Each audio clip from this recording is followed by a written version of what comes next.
Merci beaucoup, monsieur. Je vais passer immédiatement la parole à notre rapporteur. Bien, merci, Monsieur le Président. Donc, merci, Monsieur Peillon, d'avoir accepté notre nouvelle invitation pour cette nouvelle commission d'enquête, donc qui s'inscrit bien sûr dans la droite ligne de ce que nous avons mené comme travail l'an dernier avec l'ensemble de nos collègues sur l'évasion fiscale au sens général. Mais là, effectivement, nous intéressons davantage à la machinerie, à la mécanique, et donc, bien sûr, les banques, mais aussi les acteurs financiers. C'est dans l'intitulé de la commission d'enquête, et qui inclut, à l'évidence, les opérateurs, les intervenants que vous avez cités dans votre propos, et nous partageons complètement cette préoccupation. Alors, vous aviez été auditionné l'an dernier dans cette commission d'enquête, il y a à peu près un an. Alors, bien sûr, nous n'allons pas refaire le même travail, même si le contenu avait été très utile, très éclairant, extrêmement intéressant de l'avis unanime des sénateurs qui avaient participé à ces travaux. Mais vous l'avez évoqué, il faut le rappeler, beaucoup d'événements, dont certains considérables, sont intervenus dans la dernière période, qui ont apporté un nouvel éclairage et qui font que, avec d'autres éléments qui ont été rappelés, le regard de l'opinion au sens large n'est plus le même que celui qu'il était il y a un an, à l'évidence. Donc, loin de mon esprit d'imaginer que le problème est jugulé, loin s'en faut, mais je pense qu'est en train de se construire quelque chose qui se construit lentement dans l'opinion en France et même internationale sur ce sujet et qui le rend donc plus sensible et quelque part incontournable au plan politique. Donc, je pense qu'il faut qu'on puisse s'appuyer là-dessus pour avancer. Et donc, j'aimerais, vous avez rappelé votre ouvrage qui a fait date évidemment sur ce sujet, dont il a été beaucoup question, qui a été beaucoup commenté, qui a apporté beaucoup d'informations extrêmement utiles, intéressantes. Mais est-ce que vous pourriez revenir sur la question des grippages, entre guillemets, des difficultés que vous avez pu constater dans les procédures de contrôle, puisque notre commission d'enquête envisage également, indépendamment du rôle des banques et des acteurs financiers, les procédures existant en matière de contrôle, de supervision, de régulation. Quel est votre regard sur cette question-là? Donc les grippages, on va les appeler ainsi, et y compris dans le cours des procédures judiciaires. Vous avez évoqué l'affaire UBS, voilà un élément nouveau qui n'était pas enclenché l'an dernier. Aujourd'hui, depuis avril 2012 en tout cas, la justice s'intéresse à l'affaire et des avancées ont été constatées. Voilà. Et je poserai la même question pour le traitement fiscal des fichiers, dont il a été question également à propos d'une enquête, l'enquête Offshore Leaks par exemple, et d'autres. Voilà. J'aimerais avoir votre appréciation sur ces points dans un premier temps, si vous voulez bien, M. Peillon. Bien sûr.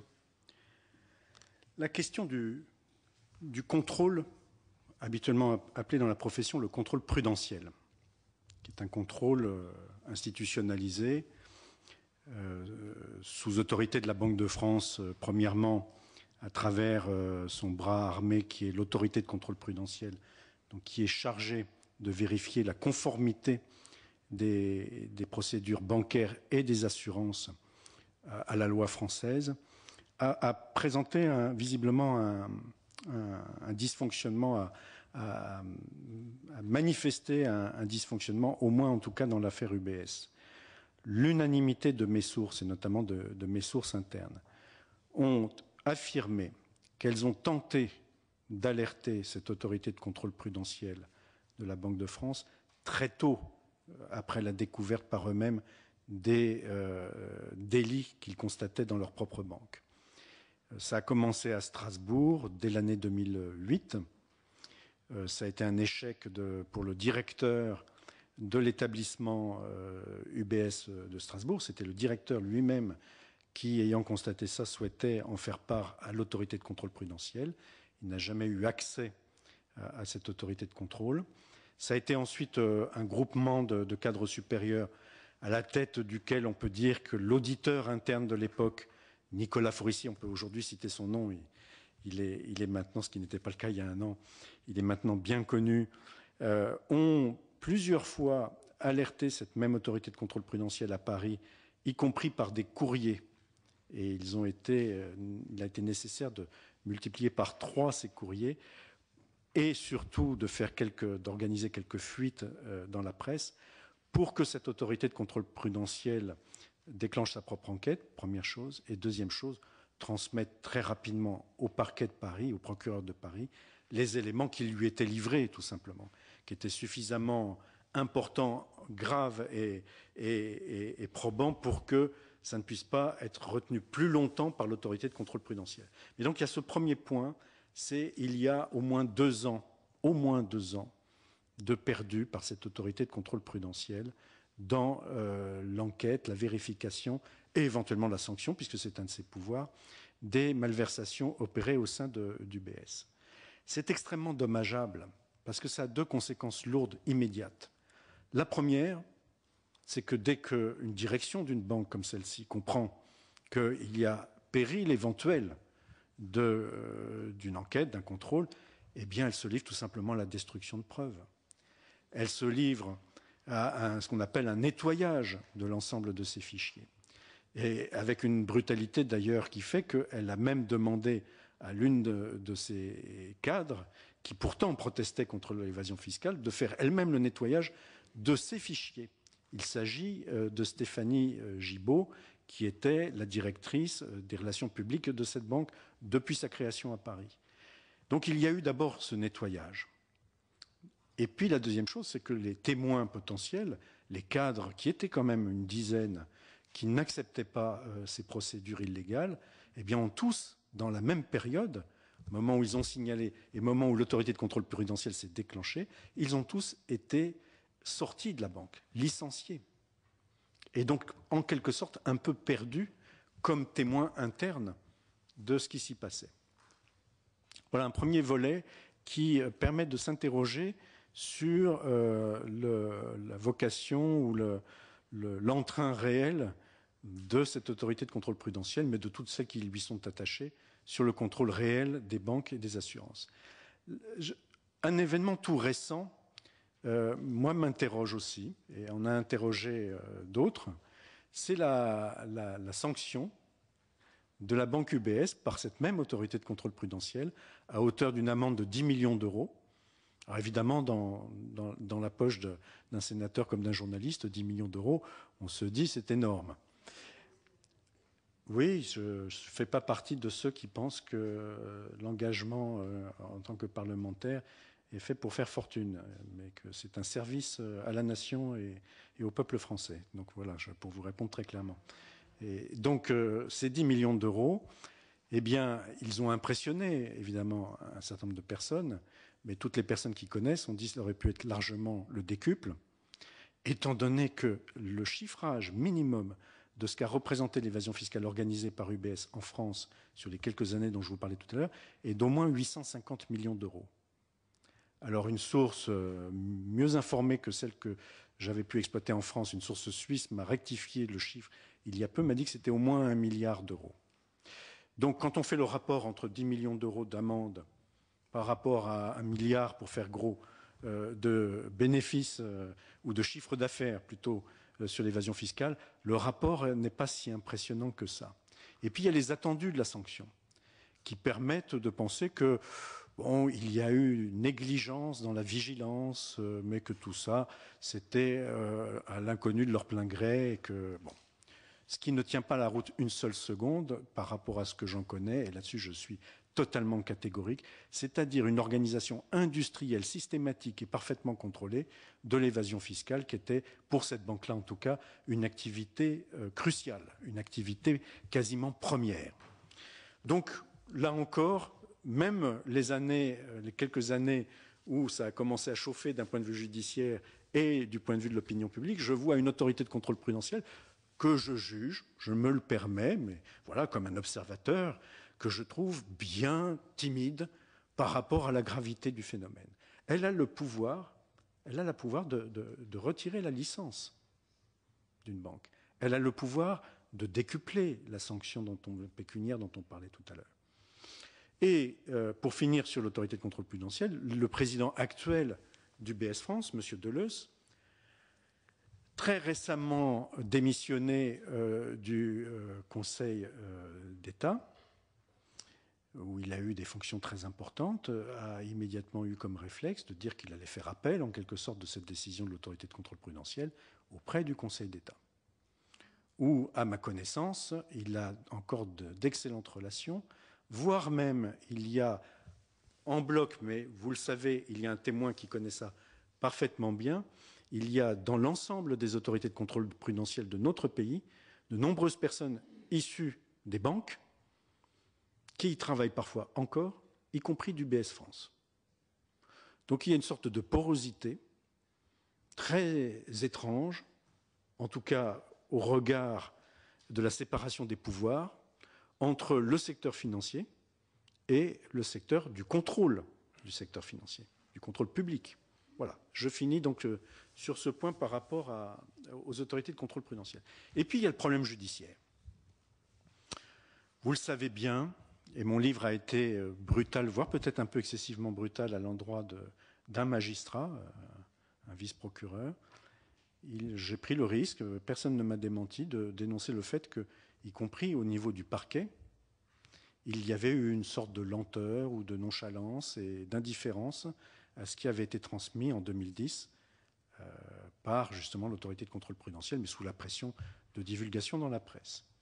Et qu'il a fallu attendre une alternance politique immédiatement en vue, et il a fallu attendre la parution d'un petit livre d'un journaliste pour que, je ne le dis pas à la légère, je le dis parce que cela m'a été dit, j'en ai eu le témoignage interne au parquet de Paris et aussi au pôle financier du tribunal de grande instance de Paris. Ces faits-là sont patents. Il a fallu ces deux facteurs, l'un étant bien plus important évidemment et incomparable par rapport à l'autre, mais il a fallu ces deux facteurs pour que le procureur de Paris pense qu'il était nécessaire de faire d'ouvrir enfin une véritable information judiciaire qui a été confiée à ce moment-là à un magistrat de très très grande qualité, M. Guillaume Daillef, qui d'ailleurs, étant donné l'ampleur du dossier pour ce qui concerne UBS, il en traite d'autres, s'est vu accompagné rapidement par un autre juge d'instruction de très grande valeur, qui est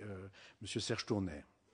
Voilà, mais il a fallu, là encore, très tardivement, attendre que ça fasse scandale pour que une véritable information judiciaire, ça aurait pu être une instruction judiciaire, soit déclenchée. Avec quoi comme conséquence?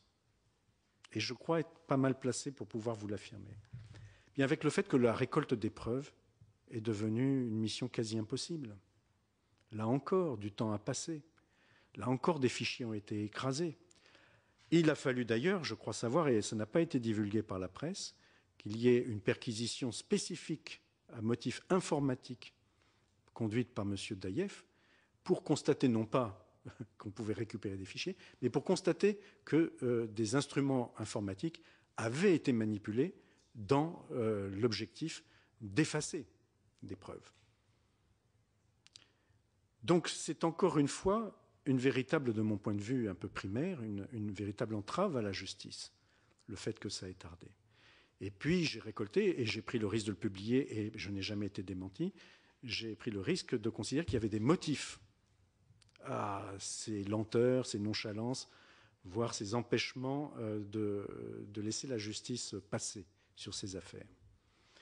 Et là, on m'a expliqué, ce sont des sources, ce sont des fonctionnaires de très haut niveau, dans un monde où en général on ne rigole pas beaucoup, le renseignement intérieur en particulier, qui m'ont expliqué qu'ils savaient bien, et ils connaissaient très précisément, le fait qu'il y avait entre certaines activités politiques, voire certaines personnalités politiques, et certains grands fraudeurs, des relations coupables, qui faisaient que ces grands fraudeurs, il fallait parfois ne pas les entraver dans leur fraude, les gêner, sinon les relations amicales, voire les relations de supporters à supporter, risquaient d'être détériorées.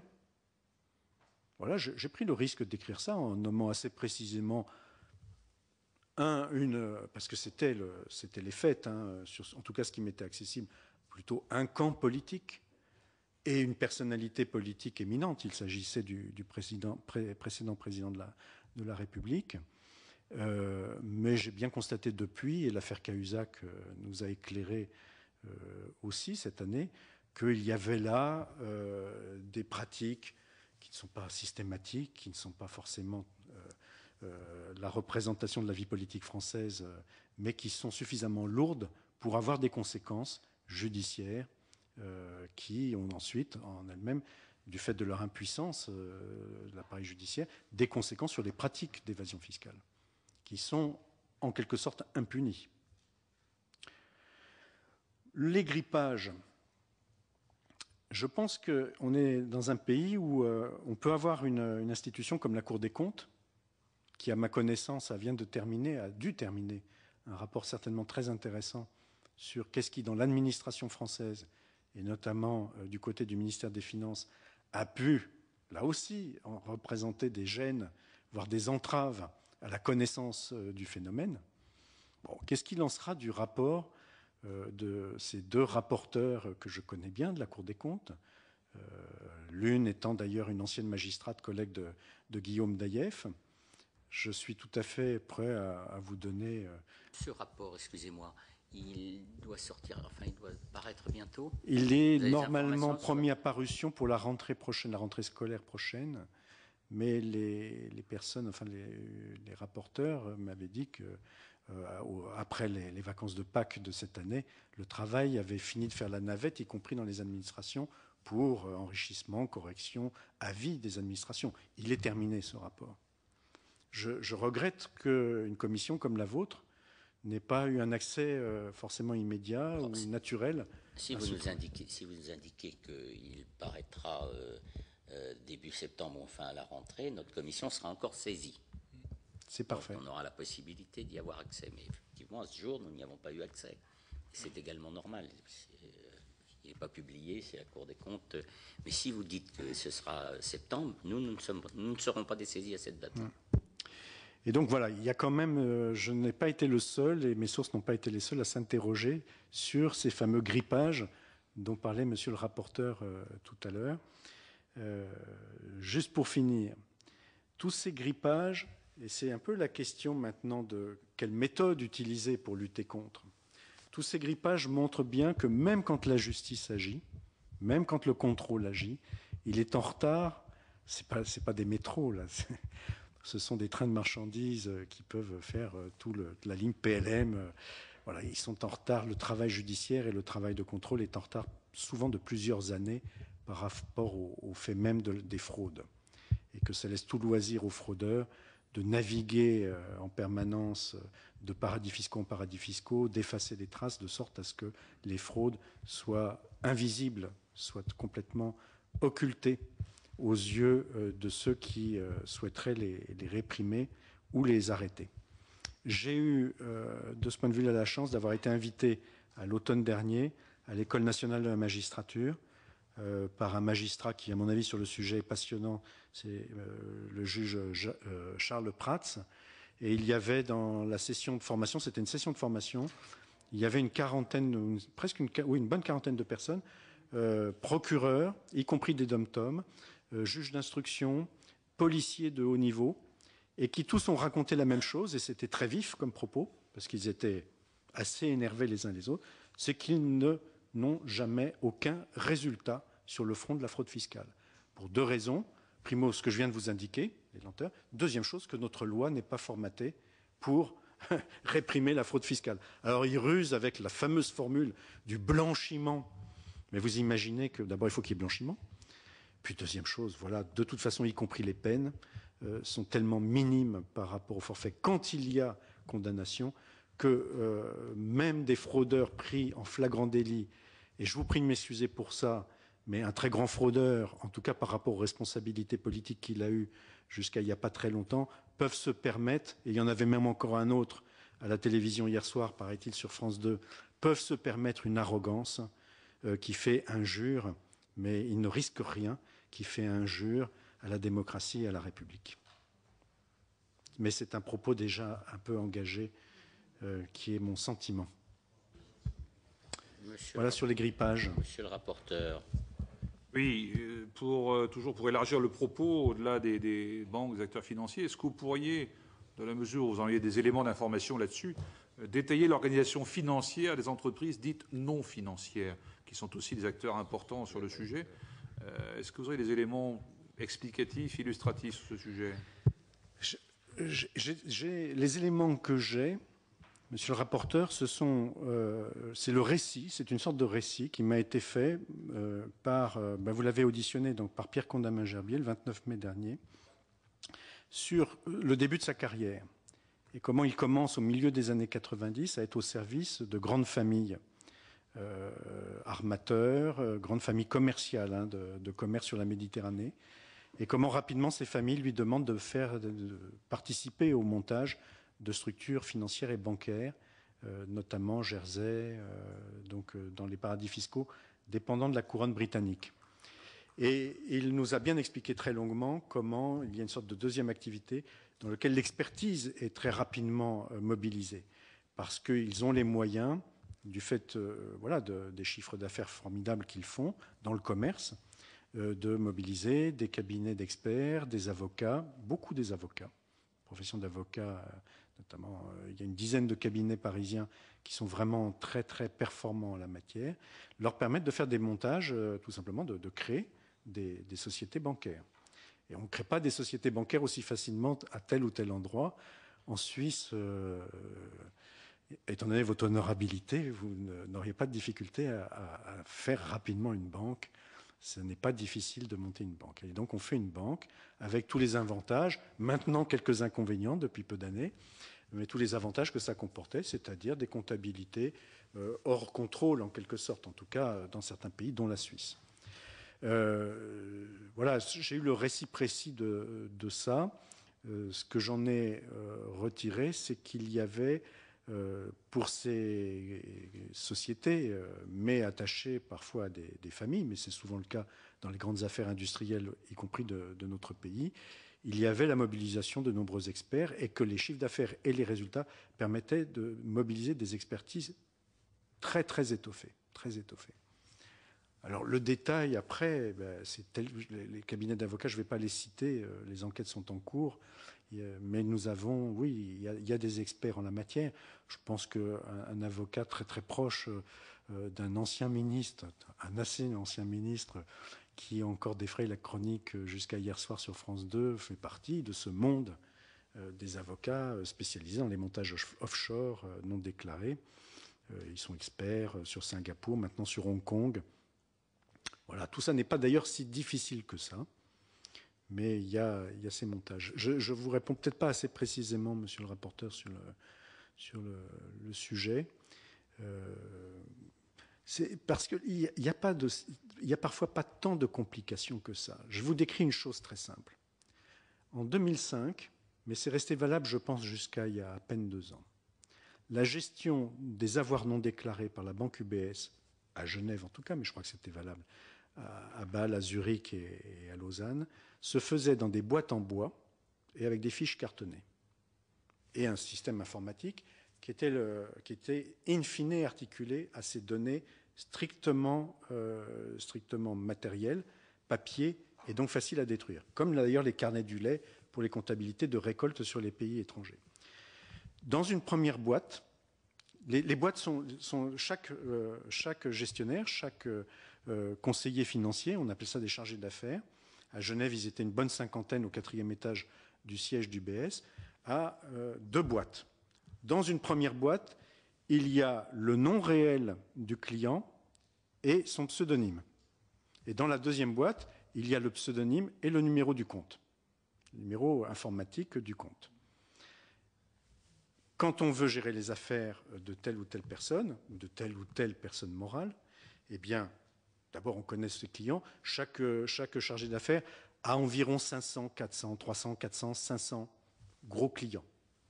Eh bien, il reçoit un coup de téléphone avec un pseudonyme, parce que les gens fonctionnent avec pseudonyme. Il regarde à qui ça correspond, il comprend de quoi il s'agit.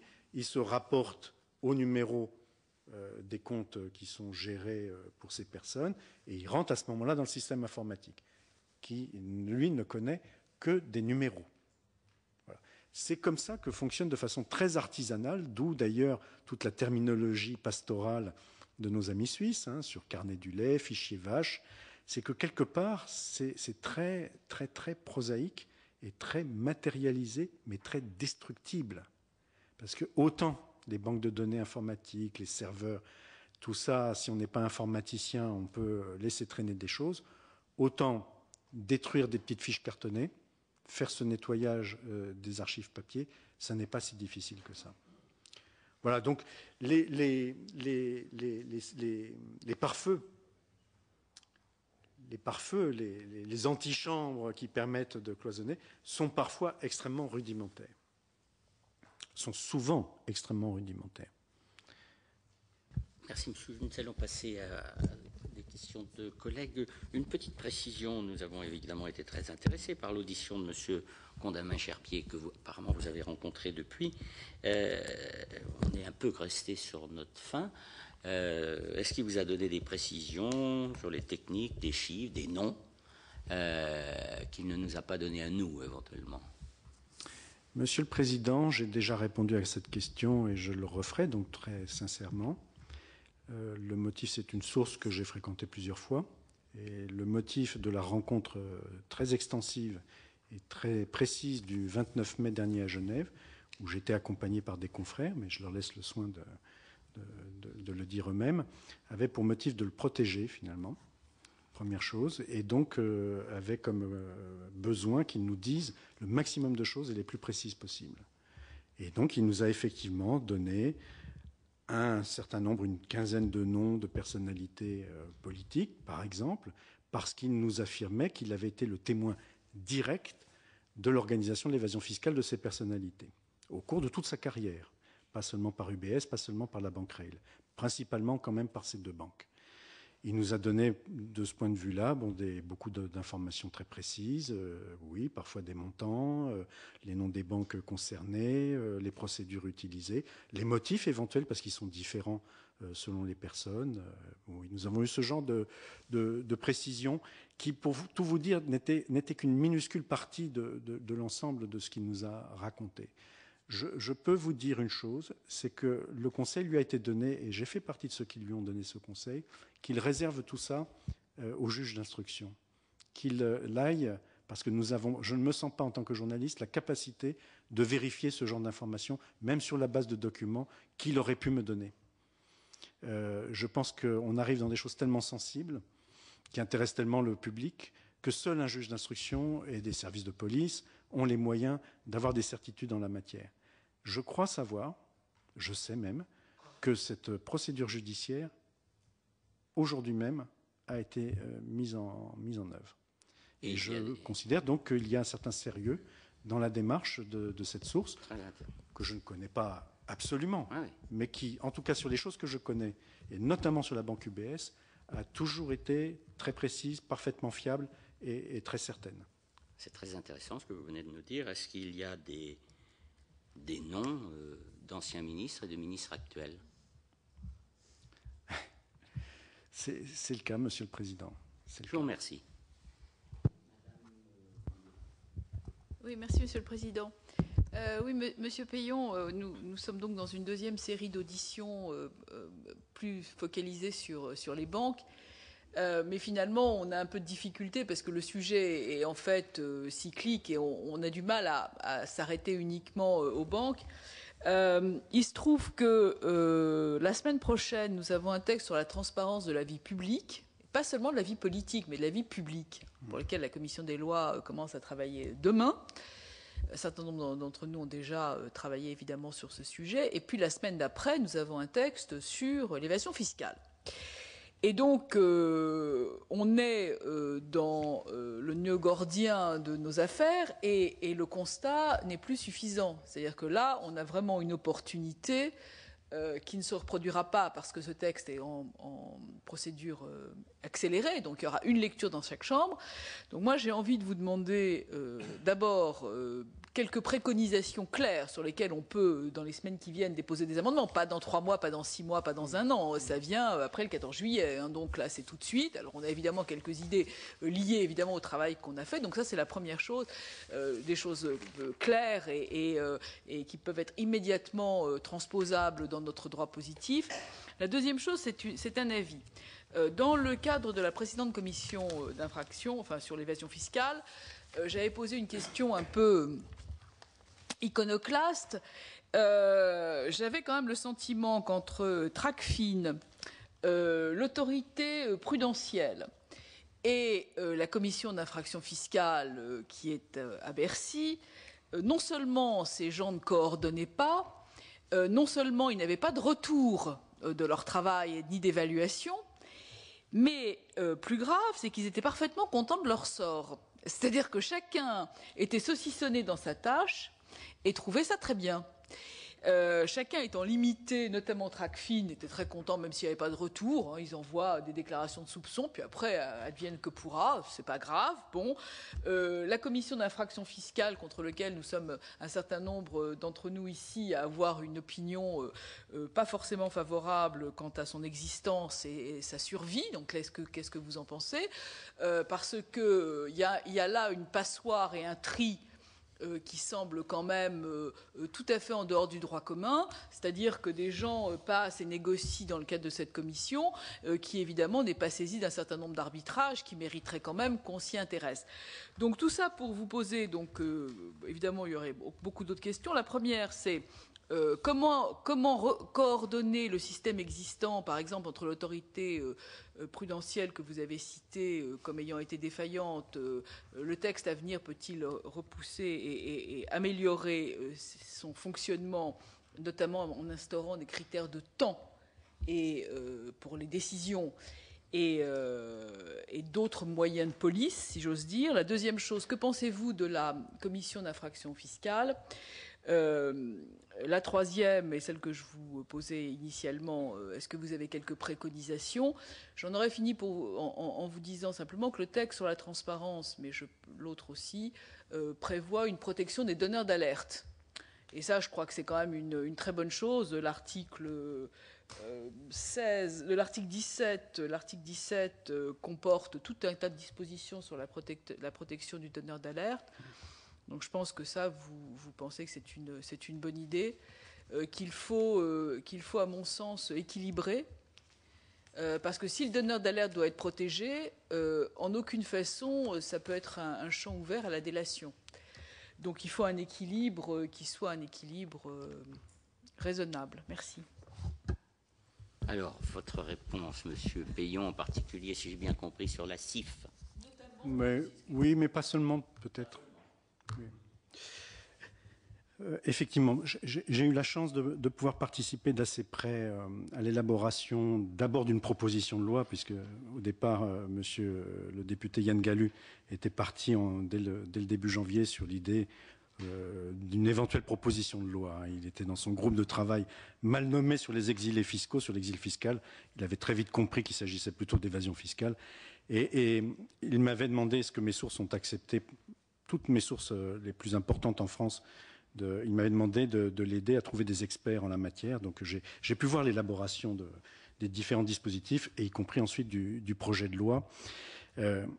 Cette histoire du verrou de Bercy, elle choque profondément, à l'unanimité, tous les experts avec lesquels je suis en relation. Bien entendu, première chose, les magistrats. Les premiers d'entre eux, ce sont les magistrats qui ne peuvent pas comprendre qu'il soit interdit, parce qu'ils le vivent comme ça, d'enquêter, y compris quand ils ont un flagrant délit de fraude fiscale, y compris quand ce flagrant délit de fraude fiscale porte sur des dizaines, voire des centaines de millions d'euros. Ils peuvent avoir connaissance, un procureur peut avoir connaissance, un juge d'instruction dans le cadre d'une autre saisine, des policiers de police judiciaire, et ils sont obligés de laisser passer. Et ils doivent attendre que la commission des infractions fiscales donne soit son feu vert, mais plus que ça, soit proactive sur le sujet. En plus, à discrétion de la très haute administration et surtout du gouvernement. Donc là, il y a quelque chose qui est de l'avis unanime des magistrats, de l'avis unanime des policiers de police judiciaire. Il y a là aussi une aberration. Il y a eu dans le cadre du travail d'élaboration de la proposition de loi et surtout ensuite du projet de loi, il y a eu des discussions interministérielles très importantes, très chaudes sur le sujet. Il y a un compromis qui avait été construit entre le ministère de la Justice, entre la garde des Sceaux et Bercy. Je crois qu'il y avait d'ailleurs des nuances importantes entre les deux ministres, le ministre de l'économie et des finances et le ministre du budget. Pour être clair, je pense que M. Moscovici était sur une ligne qui était d'accepter un certain compromis avec la justice sur un système qui permettait à la fois à la CIF de continuer d'exister et de faire son travail finalement fiscal, parce que c'est ça la motivation, et à la justice quand elle avait, dans certaines conditions, et notamment des cas de flagrant délit qui pouvaient motiver un procureur à saisir un juge d'instruction, ils le font en général pas à tort et à travers, et bien qu'ils puissent le faire. Et ce compromis a été défait dans un arbitrage au plus haut niveau, disons 3 semaines avant que le projet de loi arrive à l'Assemblée nationale. Ça a été un choc, je peux vous le dire, j'en ai été le témoin, ça a été un véritable choc dans la magistrature, ça a été un choc, je pense, chez vos confrères et consoeurs de l'Assemblée nationale qui sont sincères dans le motif de construire une loi qui soit efficace. Puis ça a été un choc voilà, chez les policiers, etc. C'est quelque chose qui a des conséquences, je pense, fantastiques, négativement fantastiques. Il n'y aura pas réellement de répression de la fraude fiscale s'il n'y a pas la possibilité pour la justice d'agir. La seule chose que craint le fraudeur, ce n'est pas la rectification fiscale, d'autant qu'elle se négocie, vous le savez bien, à très très bas taux. Je pense qu'on est même parfois, on est à peu près à l'ordre du taux de l'amende du BS France, c'est-à-dire le pourcent. On est à des taux qui sont ridiculement bas, qui sont bien plus bas que le taux de l'impôt, tout simplement, quand il y a rectification, souvent. Et il n'y a surtout aucune opprobre d'aucune sorte. Ce que craint le fraudeur, c'est bien plus le juge d'instruction, c'est la condamnation au tribunal, quand bien même, d'ailleurs, cette condamnation n'est pas forcément mortelle. Mais voilà, on redevient citoyen, on est exposé au regard des autres citoyens. Je crois que le fait que la justice n'ait aucun mot à dire sur la fraude fiscale en tant que délit est quelque chose de totalement aberrant. Il y a un deuxième gros verrou, qui est d'ailleurs peut-être un peu lié quelque part, parce que ça concerne la police judiciaire, et ça concerne les juges d'instruction, et ça concerne les procureurs. Comment se fait-il qu'une police, et pas seulement une police, comment se fait-il que le renseignement qui sait tout, je peux vous le dire, sait tout très tôt, très en amont, y compris le renseignement militaire, qui s'intéresse énormément et à juste titre à tous les aspects financiers et y compris aux aspects de fraude, enfin en tout cas de dissimulation des avoirs financiers. Comment se fait-il que des fonctionnaires qui ont connaissance très en amont des fraudes ne se soumettent jamais à l'article 40 du Code pénal, de procédure pénale, ne signalent jamais à un procureur des faits délictueux qui n'ont rien à voir avec ce qui peut être et doit être couvert par le secret de défense. Voilà. Ils le dénoncent eux-mêmes. J'ai pris le risque d'être en relation avec des officiers du renseignement intérieur qui me l'ont dit, me l'ont affirmé, considèrent que ça n'est pas normal, que c'est un scandale, qui ont même fait un document écrit en la matière sur ce sujet concernant UBS précisément, qui avait été transmis à l'Assemblée nationale. Ils sont là catégoriques, et j'ai vu que d'autres experts le disent, des experts du métier, des commissaires de police, des gens qui ont couvert des affaires d'État très très importantes, et qui disent il n'y a aucune justification, pas même celle qui est la plus importante, celle du renseignement, pour que nous réservions sous le sceau du secret défense des informations que nous récoltons sur des fraudes, notamment fiscales, dont nous sommes les premiers connaisseurs, dont nous sommes les premiers témoins, et qui nécessiteraient un travail judiciaire. Donc là, il y a aussi une sorte de verrou sur comment le renseignement se soustrait à l'article 40 du Code de procédure pénale. Il y a un troisième dans la question des amendements. Il y a quelque chose qui est porté par les douaniers, les policiers, et qui me semble assez légitime, même si certains y ont vu une atteinte potentielle à la liberté de faire circuler la caisse quand on est commerçant. Voilà. Tous disent, quand 10 000 euros de liquide circulent, il y a besoin, pour les services judiciaires, de simplement pouvoir demander quelle est l'origine de ces fonds en liquide, passer les sommes de 10 000 euros. Alors on leur a répondu, c'était à l'Assemblée nationale, que 10 000 euros, c'était la caisse de l'épicerie.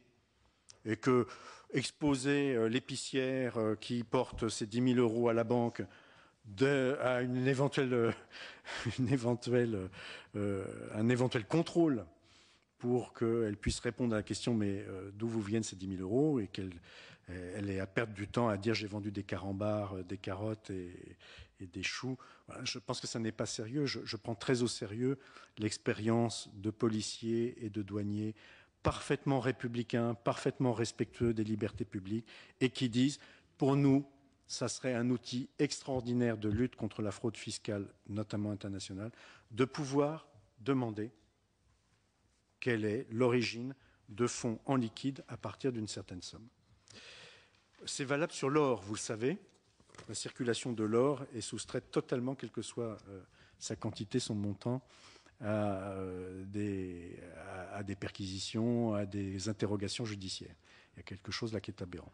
Donc il y a là des amendements qui sont portés et qui l'étaient dans le cadre déjà du travail fait à l'Assemblée nationale, qui me semblent mériter une certaine attention de la part des parlementaires en général.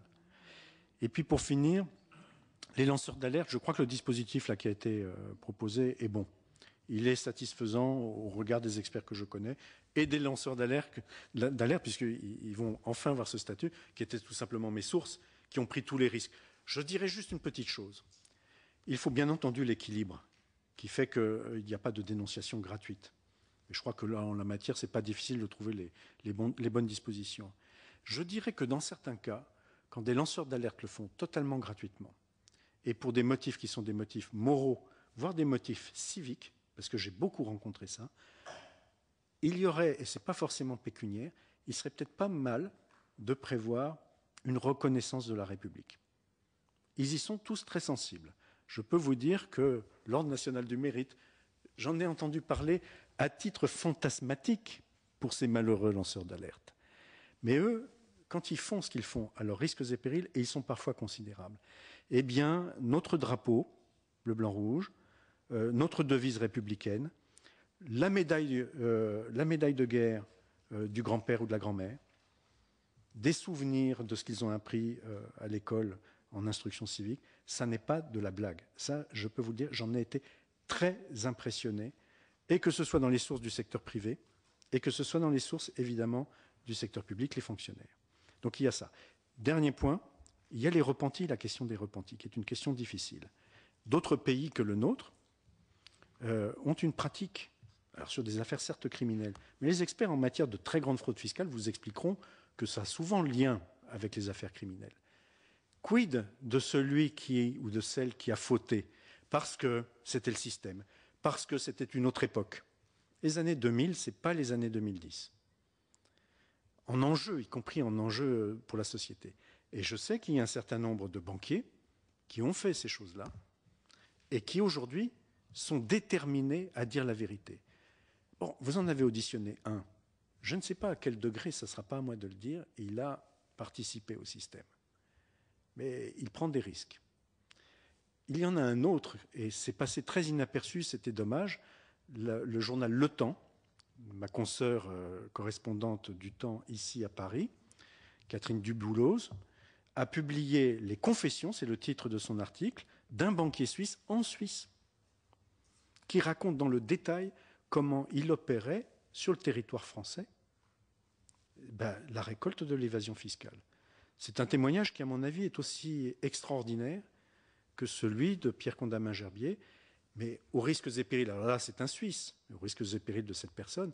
Mais nous avons en France, et je le sais, je suis bien placé pour le savoir, des potentialités d'aveu ou de confession de gens qui n'ont pas fait si plus grave que d'exécuter des ordres et qui, dans des conditions d'un dispositif repenti, apporteraient beaucoup à la justice. Alors je soumets ça à votre réflexion.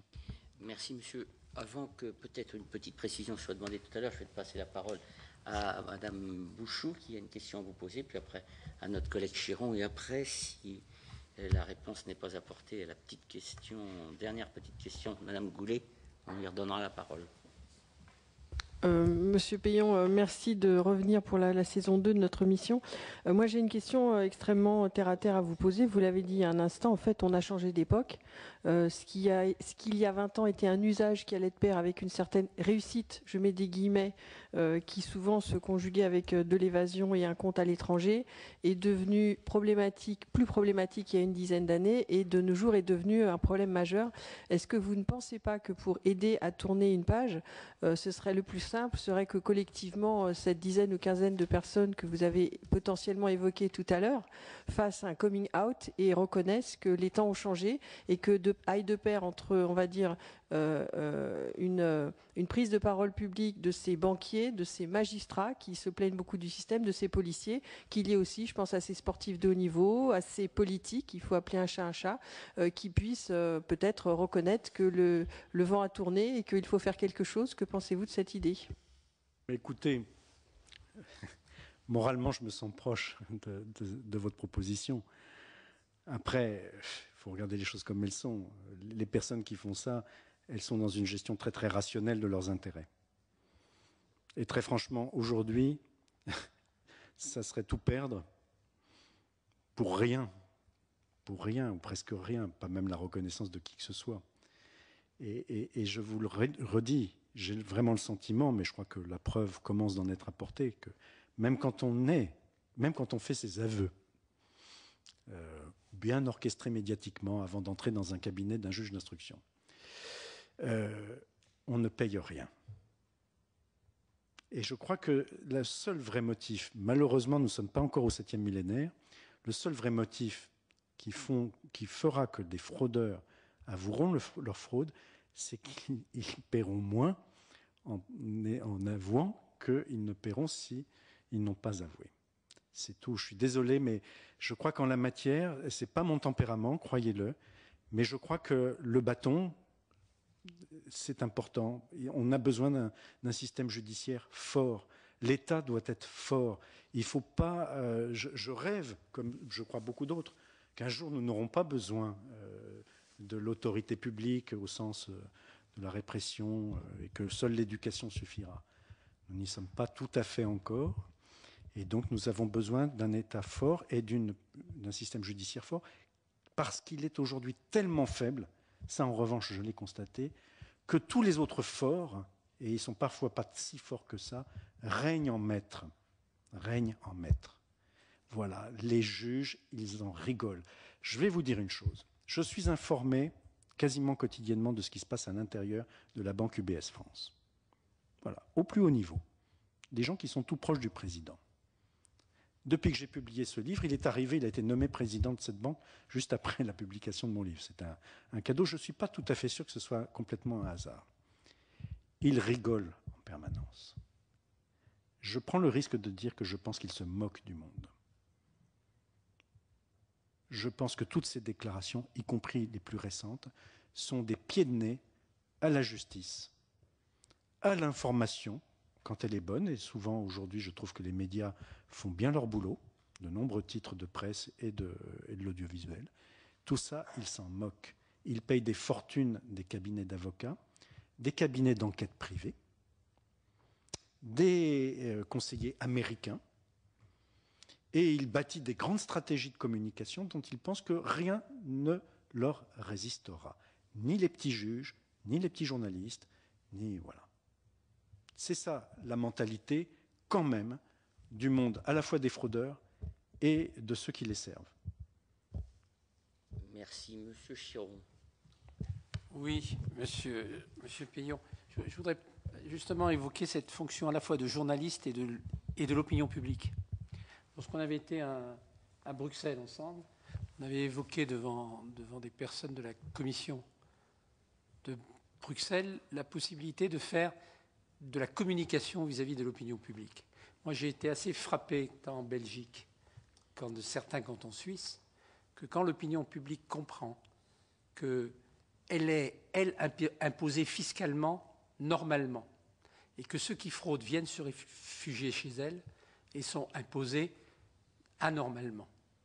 Et donc, dans le budget de ces États, en Belgique, c'est pratiquement fini, enfin, en partie, je dirais, qu'en Suisse, on voit que des cantons votent en disant non, suffit, hein, on refuse ce type de situation. Et donc, ce que je voulais dire, c'est, en tant que journaliste, en tant qu'opinion publique, je pense qu'il y a un rôle très important et vous le faites. Donc, je tenais à le saluer. Deuxièmement, toute autre chose par rapport aux très grands groupes. On l'a évoqué ici, c'est quand même le découplage entre ce qu'on dirait entre le lien réel de l'économie, c'est-à-dire là où on paye les salaires, où on tire les profits, où on a des revenus, bon, et puis les lieux juridiques, hein, où se passe où la société. Et donc, à un moment donné, est-ce que les États, dans leur ensemble, hein, vont se rendre compte que ce découplage, il n'est pas acceptable. Parce qu'à ce moment-là, peut-être qu'on aura réglé cette espèce de fraude que l'on voit. Je parle là plutôt sur les grands groupes que sur les individus. Hein, c'est tout autre chose. Et ça, c'est le véritable pouvoir. Aussi. Parce qu'on a des financiers, on n'a pas des industriels. Oui. Monsieur le sénateur, merci pour, d'une part, votre premier propos sur le rôle, bien sûr, de ceux qui, socialement, ont comme métier de faire connaître au public les réalités, tant qu'ils peuvent, du fonctionnement de la société. Je mettrai juste un petit point de nuance. Il me semble qu'en Suisse, l'opinion publique majoritaire, très largement majoritaire, est encore défavorable à ce qu'il n'y ait pas la pratique de la protection des avoirs des citoyens des autres pays. Donc ça a ses limites. Je pense qu'en revanche, en France, je vois bien que la pédagogie et l'information, y compris quand elle est un peu complexe, finalement, est bien comprise du public. Et c'est encore une bonne leçon pour nous sur la capacité d'intelligence du public quand on lui dit les choses comme elles sont. Sur le deuxième point, c'est assez récemment que je me suis intéressé, monsieur le rapporteur, je crois vous le savez, à la question des entreprises. J'ai été effaré de ce que j'ai entendu. C'est-à-dire que la pratique systématique, et ceux qui ne le font pas sont d'ailleurs au rencard ou sont marginaux, la pratique systématique, c'est de créer des structures offshore, des sociétés écrans, notamment à Luxembourg. Pour le milieu économique, c'est vraiment Luxembourg, de sorte à récolter les royalties, parce que de plus en plus notre économie est non pas sur les matériaux, non pas sur les marchandises, mais sur les brevets, sur tout ce qui est en fait le copyright, et de récolter, y compris pour les groupes de presse. Hein. C'est devenu une pratique visiblement importante des groupes de presse d'une certaine importance. Eh bien, on crée ces structures offshore de façon à récolter les royalties sans avoir à déclarer quoi que ce soit au fisc de son pays. C'est devenu tellement systématique qu'aujourd'hui, on voit bien que les États et puis les élus locaux, parce que finalement ça les touche, ont quelques réticences à contraindre certains grands groupes, et souvent où nos entreprises aujourd'hui sont un peu mondialisées, même des grosses PME, par exemple comme mon groupe à moi, grosse PME, mais on a des activités en Asie, etc. Ils ont du mal à les contraindre à payer l'impôt comme ils devraient le faire, parce qu'il y a le chantage à l'emploi, tout simplement. Et qu'en échange de cette capacité de doubler son résultat, parce que ça permet de doubler son résultat financier, eh bien, il y a le fait qu'on accepte d'avoir encore des salariés sur le territoire français ou le territoire bourguignon.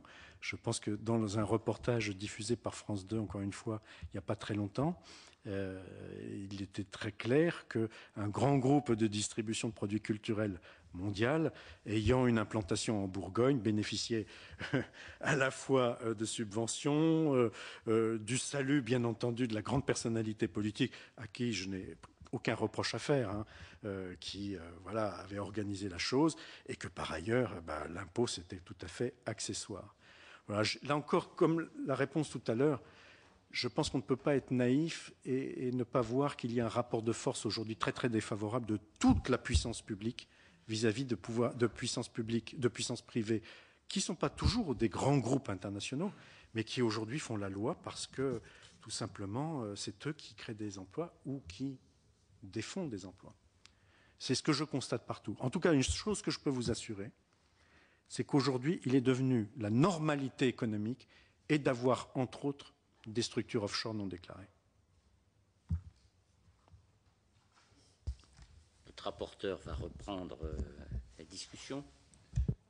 Oui, je voudrais revenir sur un élément qu'on a évoqué tout à l'heure dans cette contribution à la prise de conscience générale, l'enquête Offshore Leaks du mois d'avril, qui, de mon point de vue, était un travail de qualité, qui a porté sur plusieurs mois, qui a impliqué des dizaines d'organes de presse de par le monde, des dizaines de journalistes compétents. Publication sur 3 journées, y compris publication de noms, et des noms ont été cités dans l'enquête en question, de personnalités françaises et étrangères. Et depuis, j'ai constaté que l'organe de presse français qui avait contribué à cette enquête s'était désolidarisé de la publication des fichiers à un moment donné. Et puis depuis, en gros, plus rien. Silence un peu, et je suis un peu interpellé par ce silence, après le grand bruit que cette enquête, de qualité, encore une fois, a pu faire. Est-ce que vous avez un commentaire, une interprétation là-dessus ou pas? Oui, monsieur le rapporteur, j'ai connu l'existence de cette enquête avant qu'elle soit publiée par des confrères suisses qui participaient au dispositif. Et j'ai connu les données précises qu'ils avaient, notamment sur Singapour, sur des sociétés écrans créées par des banques qui m'intéressent, dont UBS, à Singapour. Et donc j'ai vu à la fois la qualité des données récoltées, tous les noms, en gros, c'était très systématique, tous les noms des sociétés écrans offshore créées pour gérer en seconde main des comptes bancaires, donc avec anonymisation des ayants droit premiers. Mais j'ai vu en même temps le défaut de ces données, c'est que ce n'étaient que des noms de sociétés écrans, éventuellement avec leur gérant officiel. Mais aucune donnée précise sur ce qui est en aval, qui est plus intéressant, les comptes bancaires, combien, avec quel mouvement, pour qui est l'ayant droit premier, le véritable bénéficiaire de ces structures. Voilà, il manquait tout ça, y compris avec un manque fondamental qui était l'évaluation de l'aspect illégal ou non de ces structures juridiques, certes moralement, qui pouvaient nous interroger, mais qui pouvaient tout à fait être légales. Vous le savez, un nom a été cité par le journal Le Monde, puisque c'était bien nos confrères du Monde, le nom de M. Audier, proche du président de la République actuelle, sans qu'il y ait eu la moindre capacité du journal de nous éclairer sur le fait que ces sociétés étaient légales ou illégales, quels étaient les mouvements financiers qu'elles avaient abrités ou non. Voilà. Je me suis interrogé en tant que journaliste, et je l'ai dit sur une antenne de radio publique, je n'aurais pas personnellement publié, comme ils l'ont fait, cet état de l'enquête, ce qui me paraissait être plutôt un commencement de l'enquête. Je n'ai pas bien compris la finalité. La preuve en est, et vous l'avez dit vous-même, qu'est-ce que ça a produit d'autre qu'une sorte de bruit de fond sur le sujet global du offshore, mais sans données précises, des noms finalement beaucoup moins qu'à la limite mon modeste petit livre en a produit avec ses petites listes à lui, notamment dans le monde du football professionnel et du show business. Après, je suis en relation avec des sources judiciaires et des sources du renseignement. Je sais qu'eux s'interrogent beaucoup sur une sorte de grande manipulation de l'opinion publique, notamment européenne, d'origine anglo-saxonne, pour à la fois nous faire peur, pour dire regardez, finalement on a tout publié, il n'y a plus rien à voir. De nombreux motifs psychosociaux, disons, qui font partie éventuellement de la guerre économique qu'il y a entre le monde anglo-saxon et le vieux monde européen. Moi, on peut décrypter ça. Je crois que certaines personnes du renseignement européen décryptent les choses comme ça. Après, moi, je n'ai pas la compétence suffisante pour être certain qu'ils ont raison ou tort. Mais voilà, en tout cas, d'un point de vue journalistique, je n'aurais rien fait de la même façon. Je n'aurais pas fait de la même façon. Pour autant, ce n'est pas mes consoeurs et confrères qui l'ont fait. Voilà, ils font bien leur boulot.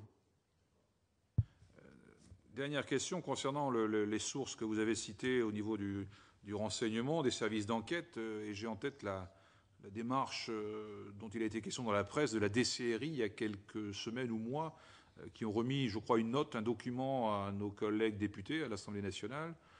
En gros, ça faisait un peu état de leur difficulté à exercer leur mission, si j'ai bonne mémoire, Qu'est-ce qu'il est advenu de cette remise de documents? Est-ce que cette note disait? Voilà, est-ce qu'on nous explique les difficultés réelles, organisées ou pas, de leur façon de fonctionner, toujours avec le souci d'arriver à la transparence, la vérité, la lumière?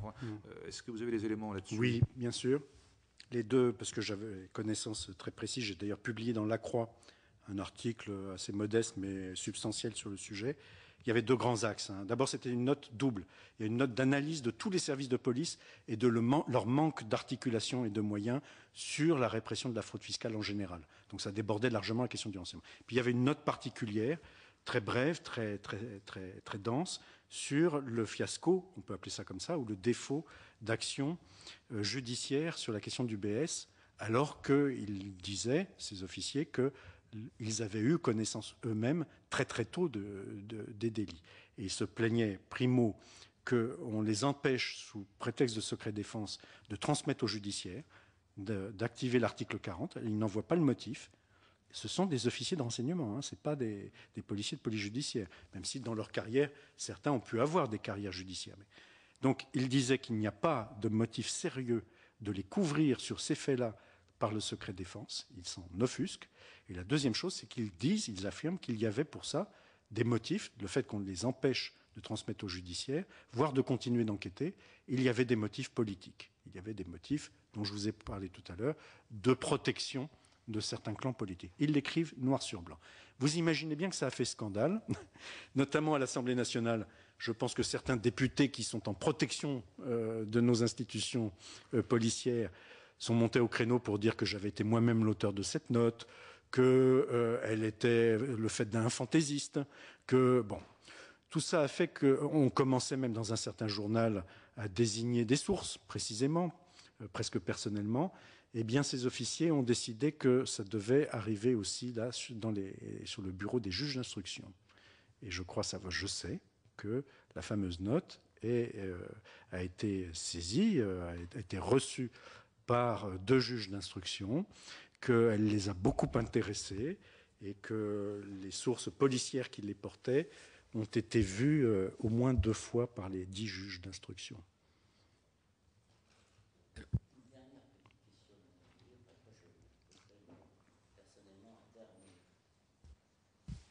Oui, je suis désolée de revenir, mais c'est vrai que le sujet est tellement vaste et en même temps abyssal, on n'a pas fini de poser des questions. Donc je voulais simplement vous demander votre avis. Modestement, j'ai déposé un amendement pour que la haute autorité de transparence puisse avoir des liens institutionnels avec Tracfin. Pensez-vous que ce soit une bonne idée ? Ce que je sais alors je ne sais pas si c'est une bonne idée, je ne pense pas avoir la capacité de vous répondre malheureusement là-dessus. Je peux vous répondre par un biais quand même. C'est que je crois savoir que cette organisation Tracfin a connaissance d'énormément de données très précises, que les remontées d'informations qui viennent des banques sont considérables et en quantité et en qualité. Et que là encore se pose la même problématique de comment, de cette institution, il y a passage éventuel au judiciaire. Il y a déjà passage au fisc, mais je pense qu'entre Bercy et Tracfin, les choses circulent assez bien. Après, elles circulent déjà beaucoup moins bien quand ça peut avoir des conséquences d'ordre judiciaire. Et il y a là encore des pratiques très discrétionnaires, parce que sur un cas précis et récent, je sais que des informations avaient été récoltées, elles étaient de très grande qualité, elles ont été conservées par la direction de Tracfin, et puis finalement, je ne sais pas si elles ont été exploitées judiciairement, alors qu'elles auraient pu l'être. Et là, il y a un outil qui est effectivement très efficace et sous-exploité. Merci beaucoup. Votre audition démontre effectivement que les choses évoluent, puisque par rapport à votre audition lors de la dernière commission, vous avez apporté des informations complémentaires, riches et différentes de celles que vous nous avez données la dernière fois. Sous réserve, si vous en êtes d'accord, que vous donniez à la commission vos dernières expériences sur le dernier état de l'ingénierie de l'optimisation fiscale, c'est-à-dire des techniques. Je voudrais vous poser une question un peu plus qui m'est venue à l'esprit à l'occasion des différentes auditions. On parle beaucoup de l'Europe, de Luxembourg, de la Suisse, de Londres, dans certaines auditions, des îles Caïmans, nous parlons du Delaware et autres. Mais est-ce que l'évasion fiscale, la fraude fiscale, est-ce que c'est vraiment une invention occidentale? Est-ce qu'on a l'assurance que la Russie, la Chine, les États du Moyen-Orient sont des États coopératifs? Alors, Monsieur le Président, nous avons l'assurance qu'ils ne le sont pas, ou ils le sont comme ils veulent. Il faudrait ajouter Hong Kong, qui est devenue une place dont on entend maintenant toujours parler, parce qu'elle est particulièrement opaque, résistante à toute enquête judiciaire. Voilà, ça revient un peu à ce qu'on se disait tout à l'heure à propos de l'aspect maintenant systématique, quasiment normal de notre système économique. L'évasion fiscale étant un outil devenu normal de notre système économique. Et on voit bien que les pays émergents, y compris certaines grandes puissances, et vous avez cité la Russie, et moi j'entends beaucoup parler chez les magistrats, dans cette articulation terrible entre la criminalité organisée et la fraude fiscale, ben oui, de ces pays-là, qui font ce qu'ils veulent, comme ils veulent, mais quand même, avec toujours quelque part le besoin de l'outil suisse, parce que c'est une place centrale, parce qu'il y a une sorte de blanchiment d'honorabilité, parce que pour certaines affaires qui vont être à l'intersection des affaires proche-orientales et des affaires de l'Est, eh bien, il y a là une opportunité géographique, une dimension que j'ai vue constante, le besoin pour les gens qui sont les grands décideurs de notre monde d'avoir du luxe, d'être dans des contextes de clubs flatteurs. On ne va pas faire des affaires au bistrot du coin. On souhaite des fauteuils en cuir dans des grands halls de grands hôtels, si possible dans des nations qui ont suffisamment d'ancienneté pour que l'anoblissement, parce qu'il y a ça, cette dimension-là, l'anoblissement que représente le fait de fréquenter ces grands hôtels, voilà, favorise la qualité des relations avec les autres hommes d'affaires. Et la Suisse, je peux vous dire, quand on va à Genève ou les grands hôtels, le bord du lac, ça reste encore un motif. Dans UBS, et je conclus complètement là-dessus, ce que j'ai vu dans le motif des fraudeurs, la dimension club, et mes confrères de Mediapart, dans la série qu'ils ont faite sur UBS, là, tout récemment, l'ont très bien démontré par les photos publiées, par les listes, par tous les documents qu'ils ont montrés, la dimension mondaine de cette activité est un motif sociologique fort. On est dans une certaine société. Donc oui, les pays que vous avez cités, certainement, mais avec le besoin, eh bien, du décorum de la Suisse, du Luxembourg, de quelques grands hôtels ou grandes banques françaises, parce que tout ça, quelque part, représente de la sécurité et puis aussi de l'honorabilité, à leurs yeux. Merci beaucoup.